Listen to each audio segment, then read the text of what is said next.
Vayar Balak ben Tzipor et Asher Asa Israël Mori. Balak il a vu ce que le clan d'Israël il a fait à Sichon, à Og la semaine dernière, le parasha le racontait. Balak c'est le roi de Moab pendant cette période-là, nous dit la Torah. Il a été élu roi pendant cette période et il a vu le clan d'Israël qui approche. Ils ont battu Sichon et Og, c'était des géants et des puissants dans la terre de Canaan, juste devant, à l'entrée. Et donc ils commencent à avoir peur, qu'est-ce qu'ils vont nous faire les Juifs? Balak c'est un roi, le roi de Moab, qui est une peuplade qui habite autour de Canaan. Et on fait une paracha pour lui. Et non, la paracha elle est pas pour lui du tout, mais comme on a l'habitude d'appeler la paracha par le nom du début, alors mais c'est une habitude, c'est un minag be'alma.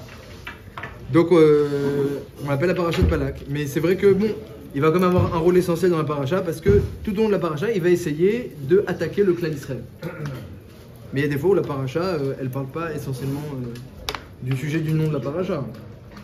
Pinchas par exemple, c'est qu'au début qu'on parle de Pinchas, c'est que le reste de la paracha, c'est le minag d'appeler par le nom du début de la paracha. En tout cas, là pour le coup, c'est vrai que ça parle beaucoup de lui. Donc ce Balak, il loue les services de Bilam. Bien qu'ils n'étaient pas du même peuple, de Moab, de Midian, ils sont pas, généralement les deux peuples ne sont pas amis, ils sont plutôt ennemis. Mais les ennemis, les ennemis de mes ennemis sont mes amis. Donc on va demander à Bilam est-ce qu'il peut pas venir et nous aider et maudire le clan d'Israël parce que là on a un petit peu peur de ce qui s'approche vers nous. Et donc voilà qu'on va vers Bilam. Alors Bilam c'est la star, hein, c'est le Navi, le prophète des nations, c'est la star de l'époque. Il faut faire la queue pour pouvoir avoir un rendez-vous, rentrer dans son bureau et demander ses services. Et comme il a dit Bilam lui-même, mais s'il me donne Melo, Beto, Kesef et Zahav, tout son palais en or, tout son palais en argent, c'est-à-dire c'est des prix extraordinaires ce que Bilam il demande. Il n'a pas demandé ces prix-là, il a dit même s'il me donnait ça, je pourrais pas. C'est-à-dire, il sous-entend, c'est ça mes honoraires. Ah, donc Bilam c'est mamash la star, il a la névoie, il comprend tout. Yoda Da Telion, il connaît Akadosh Baruch Hu, comme c'est marqué, Lokam Be Israël Kemoshe Od, il n'y a pas dans Israël Kemoshe, il n'y a pas dans Israël Kemoshe, mais dans les nations il y a Kemoshe, Bilam. Donc Bilam il avait un niveau qui était comparable, chacun dans son domaine évidemment, lui dans la Gdusha, lui dans la Touma, mais chacun dans son domaine, il avait un niveau qui était comparable à celui de Moshe Rabbeinu. Et donc sa névoie elle était extraordinaire. Il savait exactement, il connaissait exactement être Mechaven, les heures de din, les heures de chesed, exactement qu'Akadosh Baruch Hu punit. Il connaissait beaucoup de choses sur Akadosh Baruch Hu. Comme la Gemara le dit, pourquoi Hachem il a fait ça? Un tamé comme lui, il était plus, attention, c'était pas un goy tzaddik, c'était un goy encore plus rachat que les autres goyim. Comme elle dit la Gemara elle dit dans Sanhedrin d'Afrouf qu'il a été poter, il a fait des brèches dans la tzniout, dans la pudeur des goyim. Donc les goyim ils ont une certaine pudeur. Peut-être à l'époque ou peut-être de façon générale, chaque génération, bon, aujourd'hui ça va en se détériorant. Mais lui en tout cas, il a fait une brèche dans la tzniout des goyim. Il a fait une brèche. Non, c'était pas la même. La Gemara a dit que c'était pas la même, mais dans son domaine, eh bien, c'était comparable au niveau de, c'était Vaikar, c'était la chaîne Mikré. Est-ce que c'était pas rêve? Je me rappelle plus. Faut vérifier dans Rashi, je me rappelle plus. Non, parce que dans l'âne, il mettait des réveillés sur l'âne. Oui, ça c'était un malard qui a apparu. Mais dans Vaikar, il demande est-ce que Vaikar c'était Derech Halom ou Derech Chizayon. Je sais pas si c'est marqué mes fourrages. Al-Kol Panim, ça m'étonnerait pas que ce soit pas pareil. Ça m'étonnerait, puisque on le compare à Moshe Rabbeinu, donc ça m'étonnerait pas. Et comme c'est marqué qu'Hachem il apparaissait à Bilam, donc c'est machma qu'il y avait une apparition et qu'il tombait par terre Merov Gdusha. Mais Pashtout c'était pas pareil. Mais Pashtout.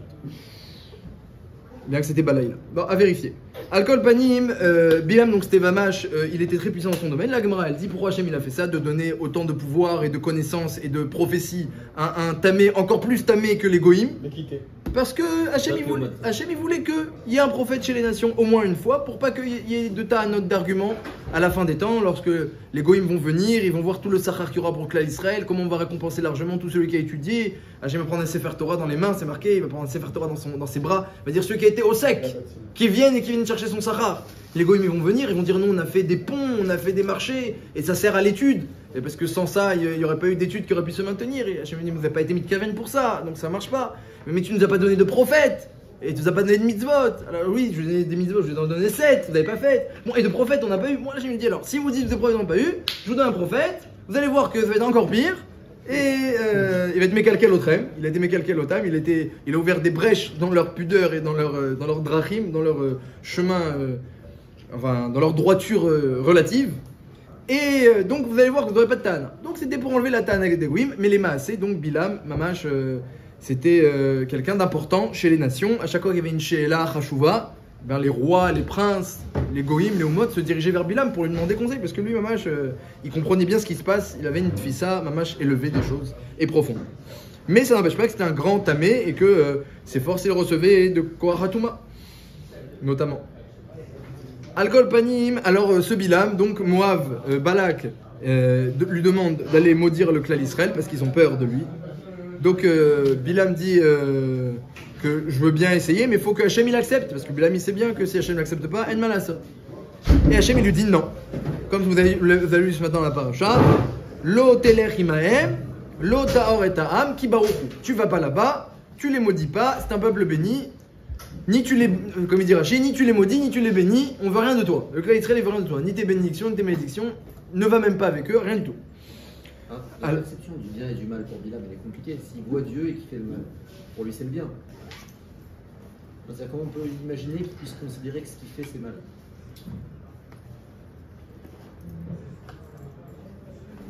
Comment il perçoit les choses, vous demandez? Comment il perçoit les choses? C'est à toi. Je ne connais pas parler de ça. Je sais pas. Comment il perçoit? Il perçoit Hachem. Je suis à Tova. Alors, Tu sais, il a fait une dichotomie entre les actes et le... c'est ça, ou ça, ou comme ça, où il se trouve des terrils. Où il se trouve des terrils. Ou, et vous voyez, lui-même il dit L'Oucha lavor et pi Hachem Elokai. Il dit, moi je peux rien faire contre la volonté d'Hachem. Donc vous avez raison qu'on voit dans la Torah paracha qu'il considère que ce qu'il fait c'est comme la volonté d'Hachem. Donc lui il se prétend faire la volonté d'Hachem, mais avec sa vision, comme là on va le citer, avec sa vision et ses midot, avec sa perception personnelle. Akol Panim, donc Hachem lui dit tu vas pas, je vais pas. Après Balak qui renvoie encore des gens encore plus importants pour lui demander vraiment de venir et qu'on a besoin de lui. Mais Hachem lui dit non, ni tu les bénis, ni tu les maudis, ni tu vas avec eux. Et là il y a des nouveaux princes qui arrivent pour me redemander encore une fois. Alors Bilam il dit écoutez, restez dormir ici, on va voir la nuit, si j'ai une vision, si j'ai une révélation, eh bien on verra qu'est-ce qui va se passer. Et Hachem il s'est révélé pendant la nuit, et il lui a dit écoute, si il te demande d'aller avec eux, va avec eux. Va avec eux. Mais attention, tu dis que ce que je dis. Alors Bilam très content, incroyable, Hachem il a changé d'avis, incroyable, extraordinaire. Donc c'est vrai qu'il a une perception un peu tronquée d'Akadosh Baruch Hu. Hachem il change d'avis, comme le Rachid le ramène plusieurs fois. Bilam il pensait que Hachem il avait beaucoup de koroth, mais il comprenait pas la hardout. Il change d'avis, pourquoi pas. Donc il dit je vais aller avec eux. Bon, alors Hachem après il est énervé, c'est marqué Veichar af Hachem, et il envoie un malach, et le malach il se met sur le chemin, mais Bilam ne le voit pas. Par contre l'ânesse de Bilam qui le chevauchait, parce qu'il chevauchait son ânesse, l'ânesse de Bilam voit le malach. Donc elle change le chemin, elle sort du chemin. Et Bilam la frappe pour la ramener sur le chemin. Après le malach il va de l'autre côté. L'ânesse, encore une fois, elle va dans le décor. Bilam la frappe. Jusqu'à que même l'ânesse, à un moment, elle s'est collée au mur à cause du malach. Elle écrase le pied de Bilam sur le mur. Et alors là ça y va. Bilam la frappe. Et Hachem il ouvre la bouche de l'ânesse. Parce que Hachem a créé dans la création du monde plein de créations comme ça un petit peu surnaturelles, comme la bouche de la terre qui a avalé Korah dans les parachutes précédentes. Et ça c'est la Gemara dans Psarim, elle dit qu'il y a plusieurs créations qui sont un petit peu surnaturelles. Les démons, la bouche de l'ânesse, la bouche de la terre, toutes sortes de créations qui ont été créées par Hachem à Ben Hashmashot, avant que rentre Shabbat, mais pendant le temps où c'est encore un petit peu comme ça, le temps qui est un peu suspect, il y a eu des créations un peu comme ça, entre les deux, entre la matière et la spiritualité. Et il a ouvert la bouche de l'ânesse, qui avait été créée, et l'ânesse elle lui a dit mais pourquoi tu m'as frappé Shalosh Regalim? Pourquoi tu m'as frappé avec 3 fois, littéralement 3 pieds? Pourquoi tu m'as frappé Shalosh Regalim? Il dit Remez, pourquoi tu veux aller maudire les juifs qu'ils fêtent Shalosh Regalim? Ça lui fait un double Remez l'ânesse. Elle lui dit pourquoi tu me frappes? Et en plus, pour aller maudire des gens qui font Shalach Regalim, ça va pas. Elle dit, parce que tu vas dans le décor. Elle dit, mais dis-moi, je t'ai habitué, moi, à me comporter comme ça. Si je vais dans le décor, il y a une raison, je t'ai habitué. Et Bilam lui répond, non, tu m'as jamais habitué comme ça. Et Bilam et son ânesse, ils avaient des liens étroits. Il était zoophile, Bilam. Comme ça, la Gemara, elle dit, Ben Beor, chez Milachon Beiro, ou Bier Bisde Acher, c'est la chaîne de accouplement avec la BMA. Donc, comme ça dit la Gemara dans Sanhedrin Daf Koufé. Alors, je t'ai habitué à ça. Il dit, ah non, la vérité, tu m'as jamais habitué comme ça. Il reconnaît. Et puis d'un coup, Hachem ouvre les yeux à Bilam, il voit le malach, il comprend, et le malach lui dit, tu sais, si c'était pas ton ânesse, je t'aurais tué. Et ton ânesse, je l'aurais rien fait, j'aurais sauvé. Ah, Bilam, il s'excuse, je t'ai pas vu, et si tu veux pas que j'aille les maudire, il comprend que c'est pas extra ce qu'il est en train de faire, je reviens tout de suite. Le malach lui dit, non, continue ton chemin, juste ce qu'Hachem dit, tu fais. Ah, d'accord. Cet épisode, il est inutile, on est d'accord. Il n'y a rien d'inutile dans la Torah. Mais c'est-à-dire que et comme il dit Rabbi Shimon Bar Yochai, mieux que ça, c'est pas qu'il y a rien d'inutile. C'est que, et même quand il y a des sipurim dans la Torah, celui qui dit c'est intéressant ces sipurim, c'est des belles histoires. Comme ça dit Rabbi Shimon Bar Yochai, il dit le pauvre et il dit même malheur à lui. Les histoires de la Torah, comme ça dit Rabbi Shimon Bar Yochai dans le soir, les histoires de la Torah, c'est malé, c'est rempli de sodot. Hachem il a pris la Torah pour créer le monde. Donc c'est malé, sodot et c'est amok et c'est pas seulement des sipurim, mais il y a plein de parachutes où il n'y a pas d'histoire. Et même quand il y a des histoires, eh bien il faut savoir que il n'y a pas un passouk de la Torah qui est en trop. Et on pourrait dire même, comme il ramène le show dans le Shulchan Aruch, c'est rapporté que même celui qui étudie Achot Lotan Timna, qui étudie la paracha qui parle de Esav et de sa famille, c'est marqué dans la Torah, c'est-à-dire que ce passouk-là il a une doucha aussi grande que la Birkat Kohanim. Donc c'est-à-dire que chaque passouk de la Torah il est chashour, et donc, alors, est-ce que nous on va comprendre tous les messages? Pas forcément. Une fois le Gaon de Vilna, il a eu un rêve d'un malach sur la paracha de Shelach Lecha.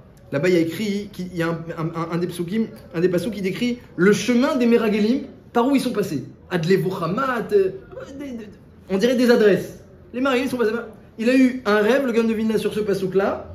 Il a eu, si je me rappelle bien, il a eu 24 000 pirouches de ce passouk. 24 000 explications par un malard pendant la nuit. Alors, c'était pendant la nuit, ça, par contre. Alors, le lendemain, il s'est réveillé et il a commencé à essayer d'être messader, les pirouchim, entre eux pour pas les oublier. Il a dit, alors, il y a cela, il y a cela, il y a cela, il y a messader otam. Mais, d'après le Gaon de Vilna, on n'a pas le droit de penser à des divrei Torah avant Birkat Torah. C'est une marloquette. Est-ce qu'on peut penser à des paroles de Torah avant Birkat Torah ou pas? Étudier, c'est interdit. Étudier, c'est interdit avant de faire les brachot. Mais penser, est-ce que c'est permis ou c'est interdit? Alors là, la halakha, c'est que c'est permis. Le journal, il pense que c'est permis. Le Gaon de Vilna, lui, il dit que c'est interdit. Parce qu'arrête penser à la Torah, Vagita Boyomam Valaila, c'est une mitzvah de Talmud Torah. Mais non, on tient que la halakha, bien que le Gaon de Vilna, évidemment, il ramène dans le Mishnah Brura, que c'est bien les achmir quand on peut. Mais lui dit que c'est une mitzvah, donc il faut faire Birkat Torah. C'est vrai, c'est une mitzvah de penser à la Torah, mais la vraie mitzvah, c'est la prononcer. D'ailleurs, c'est important quand on étudie de bien prononcer ce qu'on étudie. Qui chaim aime les mots tsaem, les mots tsaem bpm. Il faut les prononcer les paroles de la Torah pour qu'elles amènent la vie. Donc la halakha, c'est que Dafka quand on prononce. Mais lui, il tranche la halakha autrement. Et lui, il a pensé avant Birkat Torah. Alors Hachem, il a fait tout oublier. En punition. Mais il a eu 24 000 pirouches sur un verset qui a l'air de citer que des adresses. Donc il n'y a pas un verset pachout dans la Torah. C'est un miracle. Après, il a retrouvé. Il a fait tchouva. Il a fait Birkat Torah, il a fait tchouva, il a retrouvé 24 000 explications. Comment se fait que Bilam il avait un tel niveau de voix pour dire qu'il était zoophile? Et ben voilà, alors déjà voilà, il avait des korottes dans la Touma, pas mal. C'est marqué le Hari, il dit au nom du Zohar le Hari que mieux que ça, c'est que de sa anaga, il tirait des korottes. Comme ça, j'ai vu ramener le Ramchal, le Hari, le Siftei Chaim, que de sa anaga, de sa conduite. Comme ça un peu débauché, beaucoup même, eh bien, il tirait de là des korottes de Touma encore plus.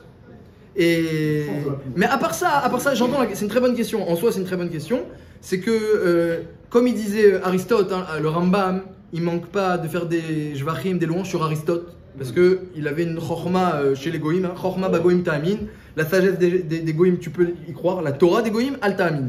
Si ils disent que nous on a une Torah qui nous change, qui nous transforme, qui nous élève, al ta'amin. Mais chorma, si te dit on a de la sagesse, on a compris des choses, comme ça, tu peux croire, la sagesse on a le droit de croire. Ta'amin. Alors, lui, le Rambam qui a étudié la philosophie de Aristote, il écrit que dans des lettres qu'il a une sagesse très élevée et des hauts niveaux intellectuels. Très élevé, il dit très élevé, mage très élevé. Et il dit à la limite de la névoie, comme ça il dit. Et pourtant, Aristote, il avait des comportements aussi très débauchés. Et les Talmidim d'Aristote, il avait des élèves, lui ont demandé mais comment tu te comportes comme ça? Tu dis comme ça dans l'amphi, comme ça, et tu te comportes comme ça? Il a dit dans l'amphi, je suis Aristote. En dehors de l'amphi, je suis une bête, je suis la bête. Il y a la bête, elle est là. Comme il dit, je suis la bête, elle est là. Mais ça, c'est parce que ça c'est la sagesse. La sagesse, elle n'est pas contradictoire. Parce que l'homme, il a deux parties dans son corps. Il a le corps et il a l'esprit. L'esprit, il peut aller très haut lorsqu'on sait l'utiliser, et il y a des sages goy qui savent l'utiliser. Et le corps, il peut rester dans ces cas-là très bas. La Torah qui est Emet, la Torah c'est le Emet, c'est l'harmonie, c'est la Mida de Tiferet, c'est la Mida de l'harmonie. Elle arrive à faire l'harmonie entre l'esprit et le corps. Que l'esprit va influencer le corps et qu'on va trouver un équilibre pour que le corps ne soit pas mécalqué l'esprit, il soit que au service. C'est extraordinaire. Le corps, on va l'utiliser à bon escient et à la bonne mesure pour qu'il soit au service de la Neshama. Mais ça, c'est cette midata émet, cette justesse, cette harmonie. C'est les goïms, ils ne sont pas capables de faire ça. Comme la Gemara elle dit. La Gemara dit, est-ce que les goïms peuvent amener des korbanot? Elle prouve des psukim qui peuvent amener des korbanot. Ils peuvent faire un cadeau à Hachem. Et ces korban, la Gemara elle dit, Ola. C'est quoi Ola? On brûle tout. Le korban est entièrement spirituel. Entièrement. La Gemara dit, et s'il a dit shlamim, qui est un korban qui se mange, où il y a une mitzvah de le manger? C'est la Gemara. S'il dit arezé shlamim, ça marche. Mais le korban il est Ola. Parce que ça n'existe pas. Un goy il peut pas comprendre qu'une mitzvah tu manges. Si tu manges, tu t'éclates. Ça peut pas être une mitzvah. La Gemara dit, s'il dit arezé shlamim, le korban il est Ola. Shlamim shel goy, shlamim shel nochi, Ola. Donc il peut amener des cadeaux à Hachem, un goy. Il peut amener, ça existe, un moussak de chassid chez un goy. Mais lui, il peut comprendre, il peut s'attacher à la spiritualité que si elle est kula kacha, si elle est entièrement spirituelle. Il peut être moine dans un monastère et dès qu'il s'approche de la matière, il n'arrive pas à concilier parce qu'il n'a pas la Torah. La Torah, comme elle dit la Gemara dans Kiddushin, eh bien c'est l'antidote. Hachem il a dit je t'ai mis le Yetzerara et je t'ai mis l'antidote. Si tu gardes l'antidote, c'est les mots de la Gemara dans Kiddushin, tu peux manger, tu peux boire, tu ne crains rien. Mange ce que tu veux, bois ce que tu veux, tu ne crains rien. C'est-à-dire que la Torah, elle a la force de donner à l'homme une shlita, une maîtrise de soi. Mais ça, c'est très meyouchad, c'est d'Afka l'étude de la Torah, et c'est meyouchad au klal Israël. Donc Bilam, il avait les deux. Il dit, moi, je suis un grand sage, je suis un débauché. Ah bah, j'ai un corps, j'ai un neshama. La question, elle est bonne, mais la réponse aussi, je pense qu'elle est juste. Al-Kol Panim, pour entrer dans le vif du sujet, alors donc Bilam, il part là-bas, malgré l'apparition du Malach, et il va essayer de maudire le clan Israël. Alors il fait des korbanot, Balak lui organise des korbanot, il demande à faire des korbanot. Il fait des korbanot, il fait des parim, des taureaux et des élim, des boucs, parce que le taureau représente Avram Avinu, le bouc représente Yitzhak, et les gvassim, les moutons comme ça Rashi ramène, ça représente Yaakov. Alors les goïms ils descendent d'Avram, ils descendent d'Yitzhak, mais ils descendent pas de Yaakov. Donc ils font des korbanot que des taureaux et que des béliers. Pour représenter Avram et Yitzhak, parce qu'ils ont une filiation avec les Avot. Filiation chelkit, partielle. Et donc il fait des korbanot, mais Gvassim, non. Nous, par contre, au contraire, on ramène évidemment aussi des taureaux et des boucs, mais on ramène aussi des Gvassim. Parfois même, nos korbanot, c'est seulement des Gvassim, comme la Olat Tatamid ou la Olat Shabbat, c'est seulement des Gvassim. Donc eux, ils ne s'apparentent pas à Yaakov, et ils essayent de maudire Yaakov, du coup. Ils essayent de maudire, on est attaché à Avram, c'est vrai, mais Yaakov va le maudire. Et qu'est-ce qu'il dit? Il dit dans son machin, il a fait les plus belles brachot de la Torah, Bilam, il voulait faire des klalotes, c'est sorti des brachot.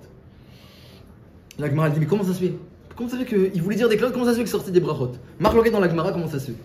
Il y a Rabbi Elazar, il dit que Hachem il a mis un malar dans sa bouche, et que le malar, il l'empêchait de dire des klalotes, et il faisait dire des brachot. La Gemara dit, il y avait un malar dans sa bouche, qui lui faisait dire des brachot. Elle dit pas empêcher. Elle dit pas empêcher. Il y a un malheur dans sa bouche qui lui faisait dire des brachot. Ça c'est Rabbi Elazar. Et Rabbi Yonatan, dans la Gemara, il dit le contraire. Il dit Hachem il a mis un hameçon dans la bouche de Bilam, qui lui empêchait de dire des klalotes. Donc il essayait de parler, dès qu'il voulait dire une klala, il pouvait pas. Donc il pouvait dire que des brachot.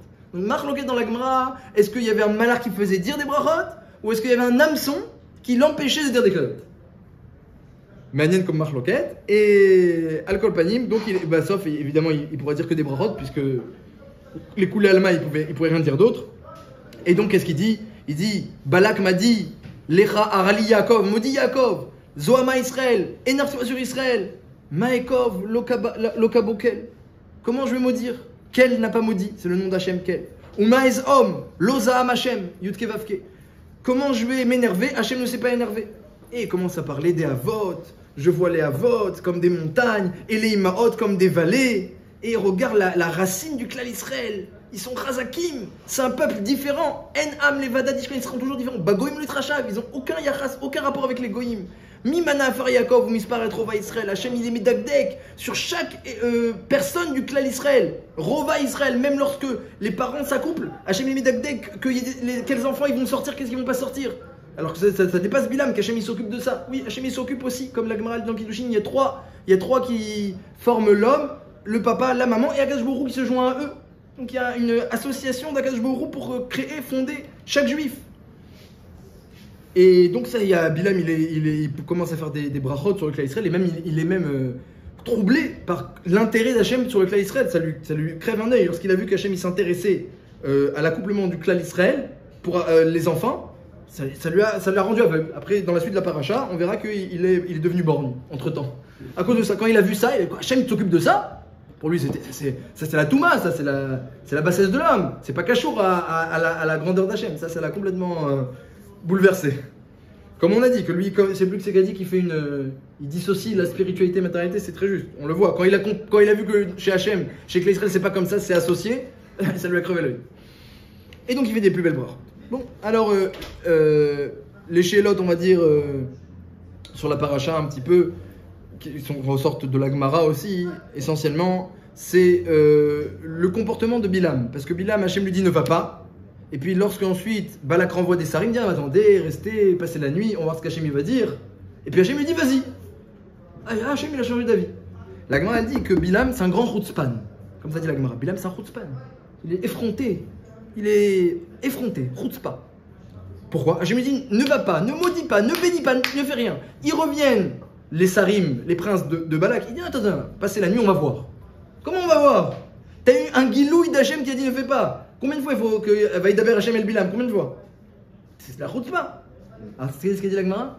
La chutzpah, ça marche. Comme ça dit la Gemara. La chutzpah, ça marche. De là tu apprends. Comme ça dit. De là tu apprends de Bilam que la chutzpah ça marche. Et même avec Akadosh Baruch Hu. Afilou klapé shmaya. Oui, parce qu'au début, tu vois, Hachem il a dit non. Bilam il a dit non, attendez, on va voir. C'est chutzpah. On va voir. Hachem il t'a dit un guilou, il t'a dit non. Hachem il dit tu peux y aller. La chutzpah ça marche avec. Donc ça c'est la première question, qu'est-ce que ça signifie cette notion-là, que la chutzpah ça marche même avec Hachem. Là j'en parlais avec un des membres des Yesodot, des piliers de notre shiur, on parlait de ça, hein, et vous me disiez qu'on voit que ceux qui ont de la chutzpah, de la gahava, et qui se comportent comme ça un petit peu, eh bien sans midot tovot dans leur métier par exemple, ils ont de la réussite. La Gemara elle dit la chutzpah ça marche. On va essayer de comprendre un petit peu. On voit la chutzpah de Bilam qui marche. Que quoi? Abraham qui a demandé à Sodome plusieurs fois de sauver, oui, mais c'est pas de la chutzpah là-bas. C'est pas la chutzpah. Il a dit que c'est Chilul Hashem, s'il y a des tzadikim qui vont mourir. C'est pas de la chutzpah. Et puis vous voyez comment il a demandé, je m'excuse de demander et ne t'énerve pas, mais est-ce que je pourrais seulement demander que s'il y a des tzadikim, non. Je sais pas. Alors que non, Bilam, pas de problème, attendez. Tu dis que ça marche, mais ça n'a pas marché. Alors pour l'instant, on voit qu'Hachem il a changé d'avis, il a dit tu peux y aller. En fait, il avait deux traits de caractère. Hachem il a dit non. Ah, il a dit après tu vois qu'Hachem il a dit oui. Non, d'abord il avait une volonté de dire non au départ. Hachem. Non. D'abord il avait une volonté, comment il s'appelle, Bilam, quand il a dit non, il a dit d'accord, j'écoute. Il a dit j'écoute. Ouais. Il a une volonté d'écouter. Ouais. Et après tu dis qu'il a la chutzpah. Comme ça, Gemara, c'est pas moi. D'accord, mais la chutzpah, finalement, elle a fait au fait qu'Hachem il a dit bon, bah, tu peux y aller. C'est ce qu'on appelle le libre arbitre en fait. En l'occurrence, quelque chose d'un homme. Finalement, on arrive sur le point où Hachem il te donne des. Mais la Gemara elle en profite pour dire que la chutzpah ça marche. Comme ça dit la Gemara. Elle donne une autre preuve que la chutzpah ça marche. Déjà elle dit même pas avec Hachem ça marche. Et en plus elle donne une autre preuve. Elle dit regarde David Améler. Hachem il a choisi que David Améler c'est le roi. Et il a mis l'onction. Et Shaoul il a été déchu. Et donc et quoi? Et qui c'est qui dirige le clan Israël? Dit la Gemara, c'est Yoav. Yoav ben Tzerouya. Comme ça, il a dit, il a dit, tu crois que je peux faire quelque chose avec les fils de Tzerouya? Je peux rien faire avec eux, ils sont plus forts que moi. La Gemara, elle dit que les fils de Tzerouya, la Gemara, elle dit que David Améler, il a dit sur eux, c'est des rois sans couronne. Et comment ça? Ils se retrouvent la chutzpah. Parce que il faisait, et on voit dans la Torah, dans le Nar, on voit David Améler qui dit ne tuez pas Absalom. Yoav, il prend son épée, il tue Absalom. C'est le contraire de David Améler. Alors déjà, je punis ceux qui tuent Avshalom. À chaque fois qu'il disait quelque chose. Donc la couchée, elle est comme ça. C'est un petit peu déstabilisant. Que d'un autre côté, on nous dit les midot tovot, c'est important, il faut être un type bien, il faut bien se comporter. Et puis d'un autre côté, la Gemara nous dit la route pas ça marche. C'est un petit peu déstabilisant.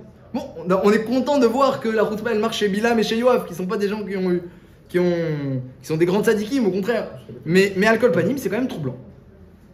Une autre question, donc à part la Chutzpah, c'est les Shalosh Regalim. Qu'est-ce que ça fait là, les Shalosh Regalim? Bon, c'est vrai qu'il a tapé 3 fois, mais c'était pas obligé que la NES elle fasse une allusion aux Shalosh Regalim. Il dit quoi, tu veux? Tu m'as tapé 3 fois pour aller maudire un peuple qui fait Shalosh Regalim.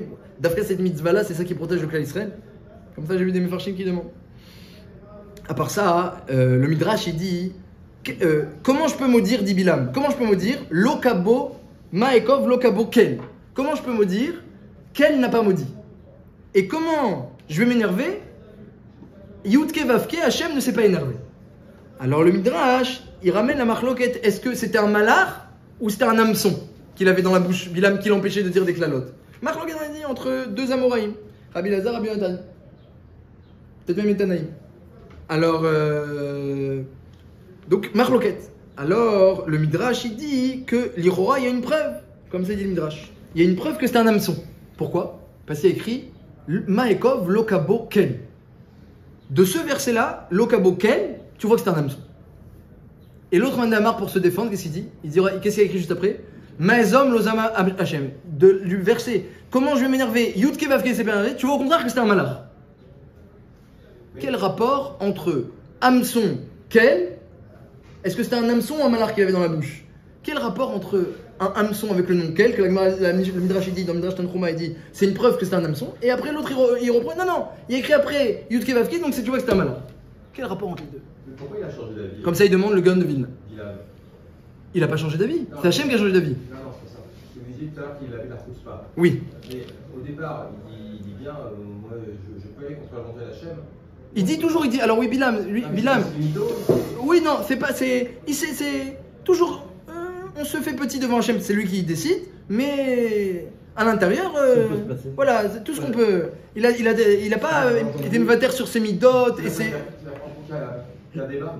C'est ça que non, il se soumet à Hachem parce qu'il n'a pas le choix, il est forcé, comme tu vois, il y a un malheur qui lui apparaît, il y a son ânesse qui commence à parler, il comprend bien qu'il y a un patron. Même avant. Il comprend qu'il y a un patron. Au moment où il rêve, quand il a été Ouais.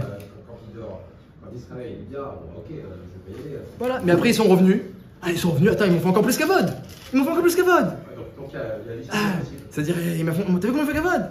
Ils m'ont emmené comme ça, le Premier ministre, et le prince, et le président, et tout. Ils m'ont fait Kavod, ils m'ont donné de l'argent, et des cadeaux, et des offrandes. T'as vu tout le Kavod? Attends, je peux pas les laisser partir comme ça. Alors, on va attendre, peut-être Hachem il va dire autre chose, c'est pas. C'est-à-dire, on respecte ce qu'Hachem il dit, mais on respecte aussi ce que les misodes elles disent. Du fait qu'il accompagne les princes, il leur sous-entend qu'il peut faire changer Hachem d'avis. Alors voilà, ça c'est ce qui s'est passé, qu'Hachem il a dit tu peux y aller. Et alors au final, bon, il a dit des très belles brachot sur le clan d'Israël, les plus belles brachot de la Torah. Mais la Gemara elle dit quelque chose qui n'est pas marqué dans le Chumash. La Gemara dit que sache que toutes les brachot de Bilam, elles sont toutes retournées à la Klala. Toutes, sauf une. Matovu ala Yaakov, Mishkenotecha Israël. Toutes les brachot, elles sont retrouvées à la Klala, sauf celles sur les Bate Knesiot et Bate Midrashot. Dans toutes les brachot que Bilam il fait des très belles brachot. Il y a une où il vante, où il fait la louange des maisons d'études et des synagogues. Des Bate Midrashot. Matovu Oalecha Yaakov, c'est Oalecha, c'est les maisons d'études. Mishkenotecha Israël, Mishkenot, c'est les maisons de prière. Donc il dit, elles sont magnifiques. C'est la seule bracha que j'ai. Toutes les autres, elles sont retournées à la Klala. Alors j'ai vu dans les Mefarshim ce matin, ils se demandent Mefarshim pourquoi spécialement celle-là. Qu'est-ce qu'elle a celle-là? Comment elle a pu rester intacte? Alors il y a une Mishnah, pour répondre aux questions, comprendre un petit peu l'histoire de Bilam, la Chutzpah, et le Midrash sur l'hameçon et le malach. Quel, c'est machma que c'est un hameçon, Yudke Vavke c'est un malach, on n'a pas compris pourquoi, le Gagnol dit Ma'akesher, il explique, on va voir l'explication. Et comprendre un petit peu la paracha, il y a une Mishnah, un Pirkavot. Il y a une Mishnah Pirkavot qui a traité le dossier de Bilam. Elle a mis la Mishnah en parallèle, Bilam et Avram Avinu. Dans le Perek et Mishnah Yutet, c'est marqué Kol mi she'eshlo beyado shosha dvarim, alalou, mitalmidav shel Avram Avinu. ou shlosha dvarim acherim, mitalmidav shel Bilam Arasha. Il y a 3 choses que c'est le propre des élèves d'Avraham Avinu. Celui qui a ces 3 choses, c'est un talmid d'Avraham. Et il y a 3 choses que celui qui les a, c'est le talmid de Bilam. On ne savait pas que Bilam, il avait des talmidim. Apparemment. On va essayer d'expliquer aussi pourquoi. Aïn Tova, Ruach Nemucha, Ve Nefesh Shefala. Celui qui a Aïn Tova, un œil généreux. Donc quand il voit quelque chose chez l'autre, il a un œil généreux. Ah bon, Hachem, Kanirbu. Encore plus chez l'autre. Aïn Tova. Je suis content qu'il a. Et aussi, comment aussi quand l'autre lui dit quelque chose, non, il n'a pas été mitkaven pour le mal, il était mitkaven pour le bien. Il parle dans mon intérêt. Et puis peut-être il voulait dire comme ça. Il a Aïn Tova sur ce que l'autre lui fait et sur ce que l'autre il a. Aïn Tova, un œil généreux et gentil par rapport à l'autre. Ça c'est la première mida. Deuxième mida, Ruach Nemucha, humilité. Le Rambam il écrit Anava Mufleget, une humilité extrême. Aïn c'est Ruach Nemucha. Parce que l'humilité c'est une des midotes qu'on a le droit d'avoir à l'extrême. Toutes les midotes, il faut avoir le juste prix. Mais l'humilité à l'extrême. Alors, donc Ruach Nemucha. Et enfin, Nefesh Shefala. Une âme Shefala, ça veut dire qui se suffit de peu. Il ne faut pas avoir comme ça plein de tavot, et des envies, et des besoins. Je veux une envie. Nefesh Shefala. Content de ce qu'il a. Celui qui a ces 3 midotes là, Aïn Tova, le bon œil, l'humilité et qui se suffit de peu, c'est un élève d'Avraham Avinu. Aïn Ra'a, celui qui a un mauvais œil. Il regarde et il maudit, comme il regarde et il maudit. Ça c'est Bilam. Ruach Gvoa, orgueilleux. Moi je suis important, envoyez-moi encore des rachuvim. Et même de l'or et de l'argent. Ça suffira pas, comme vous avez dit. Important. C'est Bilam. Bilam était important aux yeux de toutes les nations. Alors, il était Gaftan aussi. Et Nefesh Rechava Tavot. Bilam c'est Tavot. Et évidemment les Mefarshim, Rashi, Rambam, Rabbeinu Yonah, ils prouvent chaque chose que la Mishnah dit, ils le prouvent des versets qu'on voit bien, comme Rashi ramène dans le Chumash Atzmo, qu'on voit bien que ces midot elles ressortent dans la paracha clairement de chez Bilam qui avait ces midot là. Par exemple, Nefesh Rechava et Tavot, lorsqu'il parle qu'il veut le palais de Balak en or et en argent, on voit qu'il a des désirs. Tavot, les désirs. Donc celui qui a le mauvais œil, l'orgueil et les désirs, c'est un élève de Bilam Arasha. La Mishnah ne s'arrête pas là. Quelle différence entre les élèves d'Abraham et les élèves de Bilam? Demande la Mishnah. Alors on les a dit les différences. Mais qu'on dirait qu'on veut des nafkaminot, on veut des conséquences. C'est très joli tout ça, mais concrètement. Et la Mishnah répond Talmidam chez Avraham Avinu, ochlim baolamazé. Les élèves d'Avraham Avinu, ils mangent dans ce monde-ci. Venochalim là-bas et méritent le monde futur. Alors que, comme c'est marqué, l'antril o avayesh, je donne à ceux qui m'aiment 310 mondes et des trésors, je leur remplis. Et je leur remplis leurs trésors. Aval Talmidam chez Bilam Arasha, les élèves de Bilam, Yorshim Geinam, ils héritent le Geinam, Veyordim Liber Shachat, et ils descendent dans une abîme sans fond. Chez Neymar, Vata to Elokim Toridem Liber Shachat, Hachem, lui les fais descendre dans un abîme sans fond. Anshedamim, les gens qui aiment le sang, ou Mirma et la ruse, Lo Yeritsu Yemehem, ils n'attendront pas la moitié de leur jour. Vani Eftarbar, et moi j'ai confiance en toi. Voilà, Mishnah en Pirkei.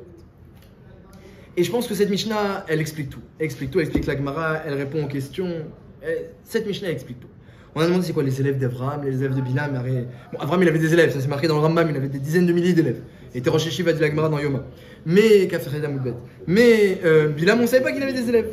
Qu'est-ce que ça veut dire? Et puis en plus, on parle pour toutes les générations, on ne parle pas que à l'époque. Donc, Kaniré, que c'est un machal quand on dit les élèves. Alors, le Maharal, il explique tout. Le Maharal, sur la Mishnah de Pirkei Avot, il a un commentaire sur tout Pirkei Avot, le Maharal, un commentaire très aror, très long. Et il explique cette Mishnah largement, et explique en même temps la notion de Bilam et Avraham, le rapport entre les deux, pourquoi les deux ils sont l'un en face de l'autre, et pourquoi on parle de leur midot. Il explique comme ça, que il y a deux drachim. Dans ce monde-ci, il y a deux drachim. Akadosh Baruch Hu nous a placés dans un monde où il y a la spiritualité et la matérialité. On a les deux, on a une âme, on a un corps. Avraham Avinu, il avait les deux. Il avait une âme gigantesque, c'était un Étan, son âme elle était géante, on l'appelle le géant Avraham Avinu. Il avait aussi un corps, Bilam, il avait des corps spirituels magnifiques, extraordinaires, comparables à Moshe Rabbeinu. Il avait aussi un corps. Il y a deux drachim dans ce monde-ci. Comment gérer la relation dans ce monde-ci, dit le Maharal? Il y a deux drachim. Il y a le derer d'Avraham, qui est le roche, qui va être la racine du klal Israël. C'est lui qui a la racine qui nous montre le chemin comme c'est marqué dans Shirachirim, suivons les chemins les psiotes des Havot, on suit les chemins des Havot, ils ont tracé le chemin. Comment gérer Olamazé? Et ça, c'est les midot. Les midot, c'est la gestion d'Olamazé. Est-ce que j'ai un bon œil ou un œil étroit? Est-ce que je suis humble ou est-ce que je me montre? Est-ce que j'ai envie, je multiplie les désirs et les objectifs et les ambitions matérielles? Ou bien non, il me suffit de peu. Il y a le derrière d'Avram et il y a le derrière de Bilam. Et le Maral, il dit comme ça. Il dit, Avram, c'est la racine du clan Israël. Et Bilam, c'est Rosh ou Motaolam. Lui, il est le chef et la racine du comportement des Motaolam. Donc, comme on dit les Talmidim, à Kavana, celui qui se comporte, qui va dans le chemin d'Avram, c'est son Talmid, celui qui va dans le chemin de Bilam. Et c'est quoi ces chemins-là? Il dit quelque chose de magnifique. On peut retenir que ça, il dit, regarde, Abraham, lorsqu'il partait en chemin, justement, il chevauchait un âne. C'est marqué, Vayachavosh et Tramoro pour aller faire la Kedat Yitzhak. Lorsqu'il allait en chemin, il chevauchait un âne. Bilam, lorsqu'il allait en chemin, il chevauchait une ânesse. Il dit, si tu as compris ça, tu as compris la différence entre le chemin d'Abraham et le chemin de Bilam. Pourquoi? Et il explique. Parce que, en réalité comme ça, le Hamor, l'âne, c'est le représentant, le symbole du Homer. Hamor, Homer, c'est la matière. Quand tu chevauches l'âne, tu chevauches la matière, ça veut dire que tu es au-dessus de la matière. Tu la maîtrises, tu es au-dessus de la matière. Ça, c'est Avraham Avinu. Bilam, il est aussi au-dessus de la matière. Mais qu'est-ce qu'il chevauche? Une ânesse. Omer Amaharal, lorsque tu chevauches une ânesse, ça sous-entend que tu es mitraber. Hein, le mâle et la femelle, ils ont un ribour. Ils ont un kécher entre les deux. Tu chevauches, mais tu épouses la matière. Avraham Avinu, il chevauchait un âne, un zahar. Il chevauche la matière sans l'épouser. Au contraire, zahar et zahar, plus et plus, masculin et masculin, ça se repousse. Il chevauche, il la maîtrise, mais en étant séparé, sans qu'il y ait un ribour avec elle. Bilam, il chevauche et il épouse. Il chevauche et il épouse. C'est deux chemins dans ce monde-ci. Si quelqu'un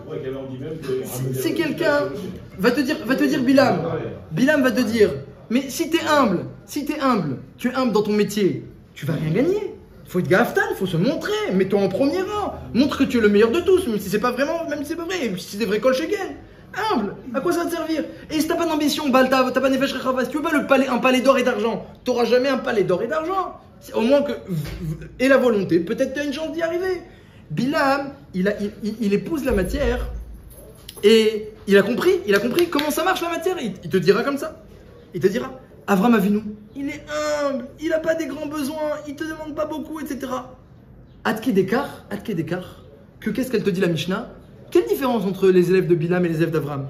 Elle dit la Mishnah, hein, les élèves d'Avraham, ils mangent dans ce monde-ci et ils méritent le monde futur. Ochlim ba'olamazé ochlim. Je me suis toujours demandé jusqu'à aujourd'hui, parce que j'ai eu une réponse, pourquoi écrit ils mangent dans ce monde-ci? Parce que Avamina, tu aurais pu croire que les élèves d'Avraham ne mangent pas dans ce monde-ci. Tu aurais pu croire. Attends, mais il est tellement humble et discret, et il se fait petit, il a une tova, il est gentil avec tout le monde. Et quand il ouvre une épicerie, le Rav Etzraïm, il s'inquiète pour les autres épiceries qui sont ses concurrents. Mais il ne mangera pas ce Rav Etzraïm. Ochlim ba'olam, t'inquiète pas. Na'araiti gamzakanti, veloraiti tzeikne ezav. J'ai été petit, j'ai été jeune, j'ai grandi, et je n'ai jamais vu un tzaddik qui manquait de quoi que ce soit. T'inquiète pas. Donc, Bémet Avamina, qu'il ne mange pas. Parce que son ribour, son kécher à la matière, il n'est pas meroubar, il n'est pas mitraber, il épouse pas la matière, il va pas dans le sens de la matière. Si tu vas aller dans le sens de la matière, sois orgueilleux, montre-toi, montre que tu es le meilleur, et des grandes ambitions, le palais d'or, le palais d'argent, etc. Sois chutzpan, sois effronté, tu veux réussir, il faut être effronté. Ça c'est le derrière de Bilam, c'est le derrière d'Egoïm, c'est un derrière qui marche dans la matière, tu épouses la matière, ça marche dans la matière. On n'a pas dit, il y a un ribour. Bilam et son ânesse, ils avaient un ribour indéniable. Ça marche le ribour. Tu es mitraber à la matière. Les élèves d'Avraham Avinu, ils ne sont pas mitrabrim. Tu aurais pu croire qu'ils ne mangent pas, ils mangent. Alors quoi? Et Bilam alors? Et Bilam, te dit la Mishnah, Yorshim Geinam, ils héritent du Geinam, et Lo Yechetsu Yemehem, ils n'atteindront pas la moitié de leur jour. Bilam a vécu 33 ans. Napoléon, aussi, il est mort jeune, j'oublie l'âge. Alexandre Mogdon, Alexandre le Grand, 35 ans. Ils ont pas, les gens, alors je ne connais pas l'histoire de chacun, et je ne pourrais pas dire qui était tzaddik, qui n'était pas, à part Bilam, qu'on sait que c'était un rachat, et qu'En Lochelek Laolamaba, comme le dit la Gemara dans la Mishnah dans Sanhedrin. Mais Al Kol Panim, ils sont Yorshim Geinam. Qu'est-ce que ça veut dire Yorshim Geinam? Ils héritent le Geinam et ils finissent pas la moitié de leur jour. Ça veut dire que Hachem il a créé un monde où quand tu épouses la matière, eh bien, ça marche bien. tu auras de la tzlacha, la chutzpah elle marche, et on va voir pourquoi la chutzpah elle marche. Il a dit déjà la réponse tout à l'heure, on va voir pourquoi. Mais en Kol Panim, c'est pas quelque chose qui va tenir. C'est pas à long terme. Lo yichitzu yemehem. Ils n'atteindront pas la moitié de leur jour, va niftar bar. Pourquoi j'ai confiance en toi, Hachem? Parce que ça a l'air que Avram y perd et que Bilam y gagne. Ça a l'air comme ça. Attends un peu. Anif Tarbar, aie confiance. Bilam, 33 ans, Avram Avinu, 180. Bilam, il perd tout à la fin, il a même plus d'argent, rien du tout. Avram Avinu, il aimait farnès tout le monde, et il reçoit de la richesse de tous les pays. Ça c'est... Attends un peu. Ça a l'air dans le sens inverse, ça a l'air. Mais Bassof, Olchim Baolamazé, il manque de rien le tzaddik. C'est vrai qu'il n'a pas de tribour à la matière, il n'épouse pas la matière, il ne va pas dans son sens, et il la chevauche, il la maîtrise, parce que s'il l'épousait, il ne pourrait pas la maîtriser. Si c'était avec une ânesse, tu ne pourrais pas la maîtriser. Tu ne pourrais pas maîtriser la matière si tu l'épousais, tu es nimshach acharea. Lorsque tu te laisses aller à la matière, alors tu vas dans son sens, mais tu ne peux pas ensuite la maîtriser. C'est pas vrai. La manière de maîtriser la matière, c'est le contact, un contact où tu es au-dessus d'elle, et tu n'es pas nimshach. Tu maîtrises. Il est Yoresh Geinam, Bilam. C'est quoi Yoresh Geinam? Geinam, c'est l'endroit où le sar là-bas, c'est l'endroit de la shlita du mal. Il y a un endroit où le mal il est cholet. Tous ceux qui ont épousé le mal sur terre, ils vont dans le Geinam. C'est quoi le mal exactement? C'est quoi le mal? Alors il y a plein de définitions, il y a plein d'approches, mais il y a le Midrash, Rashi le ramène extraordinaire. Il dit Hachem a vu tout ce qu'il a créé, le Midrash, Hachem a vu tout ce qu'il a créé dans la création. Ve'ini tov meod, c'était très bon. Le deuxième jour, c'est marqué tout ce qu'Hachem il a créé, Hachem il a vu. Ini tov meod. Au meilleur Midrash, c'est quoi tov? C'est Yetzeratov. C'est quoi meod?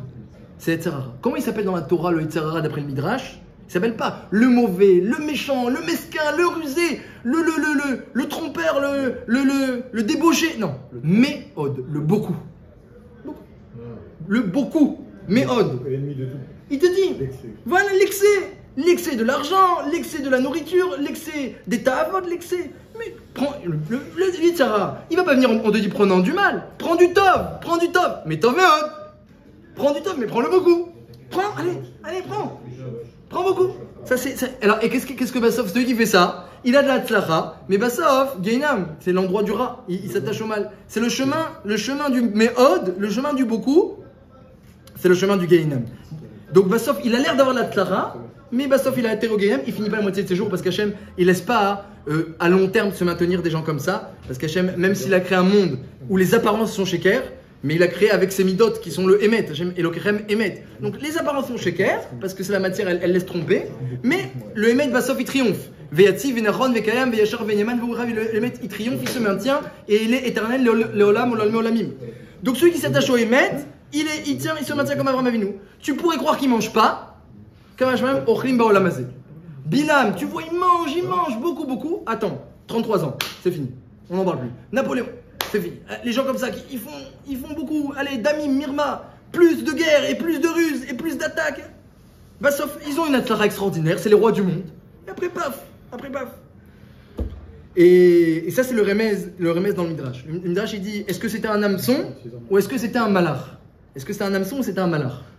Le Midrash, il dit, si tu dis le mot kel, Maekov Lokabo kel, c'est une preuve que c'était un hameçon. Mais si tu regardes la fin du verset, Maezom Lozam Hashem, c'est une preuve que c'était un malach. On a quel rapport? On était comme ça. Si vous remarquez bien, il y a un truc extraordinaire. Il y a un truc paradoxal et renversant. Je pense que pas beaucoup ont remarqué ça. Peut-être vous le savez, mais si vous ne savez pas, je pense que pas beaucoup l'ont remarqué. Le nom Elohim, c'est Midat Hadin. Rétrécis Elohim. Prends une contraction. Kel, le début. Kel, c'est Midat HaChesed. Le nom Elohim, c'est la rigueur divine. Mais si tu contractes le nom Elohim, Kel, c'est aussi un nom d'Hachem. C'est Midat HaChesed. Prends Yudke Vavke. C'est le nom de la Rachamim, Matsumim. Yudke Vavke, Baruchata Hashem, Yudke Vavke. La Rachamim, le Chesed, Ensof. La Shlemut dans le Chesed, dans la Rachamim. Rétrécis, contracte. Yudke. Midat Hadin. Yudke, c'est Midat Hadin. Donc, le nom de Rachamim, tu le rétrécis, c'est Din. Le nom de Din, Elohim, tu le rétrécis, c'est Rachamim. Alors, dit le Gaon de Vilna comme ça. Maekov Lokabo Kel. Il voulait dire quoi, Bilam? Il voulait dire Elohim. Mais il avait un hameçon. Alors qu'est-ce qu'il a pu dire? Kel. Donc quand il dit Kel, c'est une preuve que c'est un hameçon. Parce que lui, il voulait dire Elohim, il n'a pas pu, il a dit Kel. Le din s'est transformé en Rachamim. L'autre, il dit, mais non, t'as aucune preuve. Regarde la suite. Maezom Lozam Yudke Vavke. Comment je vais m'énerver? Hachem ne s'est pas énervé. Il voulait dire Yudke. Et il a dit plus. Il a dit Yudke Vavke. Donc ça s'est allongé. Donc c'était pas un hameçon qu'il avait, c'était un malard qui lui allongeait ses paroles.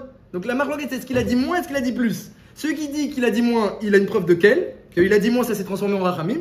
Celui qui dit plus, il voulait dire Yudke qui est un nom de din, et il a dit Yudke Vavke. Maintenant, au-delà de ce remède très sympathique, il y a une chose très profonde qui ressort d'ici. C'est le kesher qu'on a avec les brachot d'Akadosh Baruch Hu. Hachem, Yudke Vavke, Hachem, il envoie des brachot extraordinaires dans le monde entier et à tout le monde. Mais c'est pas pour rien. Il y a dans ce monde qui est le Olama Avoda, le monde du travail, le monde où on doit faire des mitzvot. Chaque bonté qu'Hachem il envoie, elle a un tafkid. Il fait pas les choses, Hachem il fait rien les vatala. L'homme, des fois, il fait les vatala. Mais Hachem, il n'y a rien de les vatala. Donc Hachem, il envoie quelque chose, il y a un tafkid. Et surtout pour le clan Israël, où le tafkid, on en est conscient. On a reçu des instructions, on en est conscient. Donc quand Hachem envoie une bracha, le Chavetz il a peur, il dit, oh là là, attends, j'ai reçu une bracha d'Hachem. Attends, il faut réfléchir, qu'est-ce qu'Hachem il veut, qu'est-ce que je dois faire avec, est-ce que j'ai pas failli à ma mission par rapport à ce que j'ai reçu? Et ça peut être dans tout domaine, ça peut être l'intelligence, la parnassa, la santé, les enfants, tout. Tu as reçu des korotes, réfléchis, qu'est-ce qu'Hachem il attend de toi avec ces korotes-là? Celui qui tronque les korotes d'Hachem, Yudke Vavke qu'Hachem il a envoyé, il tronque, il les prend juste pour son intérêt, il voit pas le long terme et qu'est-ce qu'Hachem il attend de ça? Eh bien, le chesed peut se transformer en din. Yudke Vavke se transforme en Yudke. Et au contraire, Hachem il a créé dans ce monde-ci du Yetzerara, des Ta'avot, de la matière qui entraîne l'homme. Ça c'est le nom Elohim. Elohim c'est Ateva, c'est la même gamatria que Ateva la nature. C'est la nature, qu'est-ce que tu veux? C'est la nature. Tu me demandes de faire comme ça, de me priver de ça et de ça et de ça, c'est la nature. Tu peux pas me priver. Elohim, c'est le nom qui de là elles prennent leur force. De ce nom-là, elles prennent leur force. Toutes les korotes qui entraînent l'homme dans la matière. De Elohim, c'est marqué dans le Zohar. Alors, il dit, moi j'ai compris qu'Hachem il a créé ça, mais que je dois me limiter. Je dois utiliser selon la bonne mesure. Donc il limite Elohim. Qu'est-ce que ça se transforme? En quel? La rachamim. Donc lorsqu'un homme, il prend la bonté d'Hachem et il la tronque, ça se transforme en din. Lorsqu'il prend les épreuves de Ta'avot et qu'il les limite, ça se transforme en rachamim. Et bien, c'est ce qui s'est passé en paracha, que Hachem, il a vu la bonté, que le clan Israël, il était raoul, il était bien, il était tzaddik, et il les a protégés de Bilam. Et donc, dès que Bilam voulait dire quelque chose, Hachem, il inversait. S'il fallait rallonger, s'il fallait raccourcir, parce que le clan Israël lui-même, il se comportait selon ces midotes-là. Donc, lorsqu'on est tzaddik devant Hachem, eh bien, Hachem, il nous protège de toutes les attaques. Et Shalosh Regalim, eh bien, c'est aussi une allusion à cela, parce que Shalosh Regalim, c'était, on ne se rend pas compte, mais c'était très difficile. Quand un homme il doit monter avec sa famille et laisser toute sa maison, et ses behemoths, il avait un troupeau, il avait son métier, et il laisse tout, et il laisse à l'abandon. Et maintenant, les voisins, les goïms qui habitent là-bas, et il ne peut même pas demander à un chômeur de garder, parce que le chômeur, il a aussi une mitzvah de monter au Regel. Il y avait une mitzvah que tous les juifs d'Israël montent au Beth Amikdash, Pessar, Shavuot et Sukkot. Et là, c'était une grande épreuve. Il fallait beaucoup de messirut nefesh, d'abnégation et de maîtrise de la matière pour dire, allez, je laisse ma maison et je m'en vais. Une fois, il y avait un goy qui voulait du mal à un de ses voisins juifs. Il a dit, dès qu'il va partir au Regel, je vais le... Et lui, il savait qu'il avait des suspicions sur ce goy-là. Et qu'est-ce que je peux faire? Il a mitzvah ta Regel. Et il est monté. Et la Torah, elle dit, je te promets que tu seras protégé. Il y a une promesse dans la Torah, celui qui monte dans Regel sera protégé. C'est marqué dans le Midrash, c'est aussi pour là, que Hachem, il a pris des malachim, les a envoyés, ils a mis sous la forme, l'apparence de cette famille-là, et le goïm, il a dit, ils ne sont pas montés cette année. Il n'a rien fait.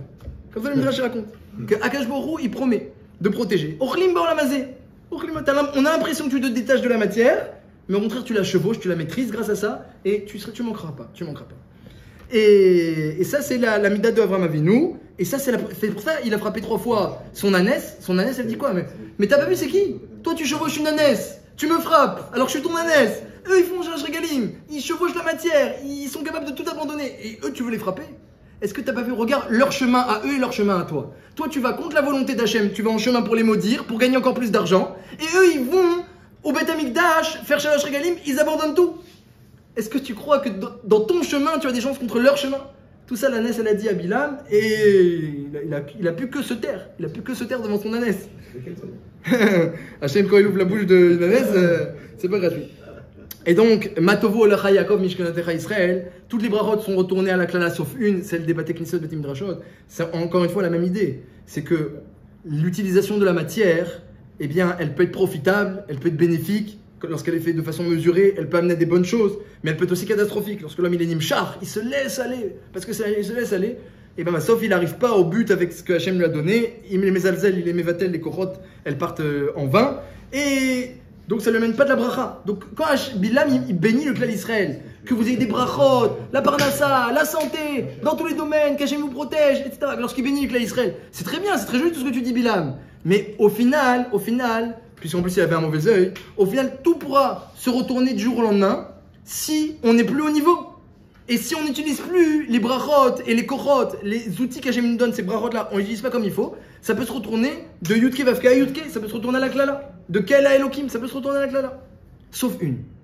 Bate Midrashot, Bate Ecclésiastes. Cet endroit-là, l'endroit, la synagogue, le Beth Midrash, il y a un petit peu de matière, mais il y a tellement de rouchniout. Il y a tellement de rouchniout. Là, on est dans un endroit où on est moukaf. Là, la matière, tout est kadosh. Tout est kadosh. Tu casses une chaise de la choule, c'est une shela bemet ilchetit. C'est niske ekdesh. C'est une shela ilchetit. Chaque chose est kadosh ici. Tout est entouré de gdusha. Et on va dire, c'est une bonté, c'est un tov, où quelque part, il y a très peu de possibilités que ça se retourne vers le mal. Parce que c'est un tov qui profite directement à la neshama. L'homme, il grandit, il s'élève, il se sanctifie. Chaque chose qu'on fait, chaque mot qu'on dit de prière et d'étude, ça nous élève. Donc c'est une bonté qui a très peu de possibilités de se retourner à la klala. Donc dans toutes les brachot que Bilam il a faites, puisqu'il les avait avec une mauvaise kavana, eh bien elles peuvent se retourner à la klala si on n'est plus apte, on n'est plus au niveau comme à l'époque. Et c'est ce qui s'est passé, dit la Gemara. Mais celle-là des synagogues, elle ne peut pas retourner là parce que elle a pas de ribour, elle n'épouse pas la matière. Elle utilise la matière, mais elle n'épouse pas. On est là, ici, on est cholet sur la matière. Quand tu sors, c'est différent et il va falloir beaucoup de force. Prends un maximum de force pour continuer à être cholette, même barout, parce que nous, on n'est pas comme Aristote. Même barout, on domine la matière, mais il faut prendre les forces ici. Mais ici, c'est un endroit où, en essence, on maîtrise la matière. Donc ça ne peut pas se retourner à la klala. Et à part ça, j'ai vu, il dit le Yavet, il dit que Bilam, il a vu que le monde y tient sur les maisons d'études. Il a dit, si j'envoie une klala sur les maisons d'études, tous les goyim ils vont mourir. Comme il dit le Yavet. Donc il a dit, écoute, toutes les brachot, il les a fait à condition qu'elles peuvent se retourner à la klala. Et c'est ce qui s'est passé parce qu'il a mis une condition et il a une kavana mauvaise dans ses brachot. Et c'est ce qui s'est passé, sauf qu'on n'était plus en méritant. Mais celle-là, il l'a faite sans condition. Parce que le monde y tient dessus. Donc les goyim ils ont besoin des bâtiments midrashot.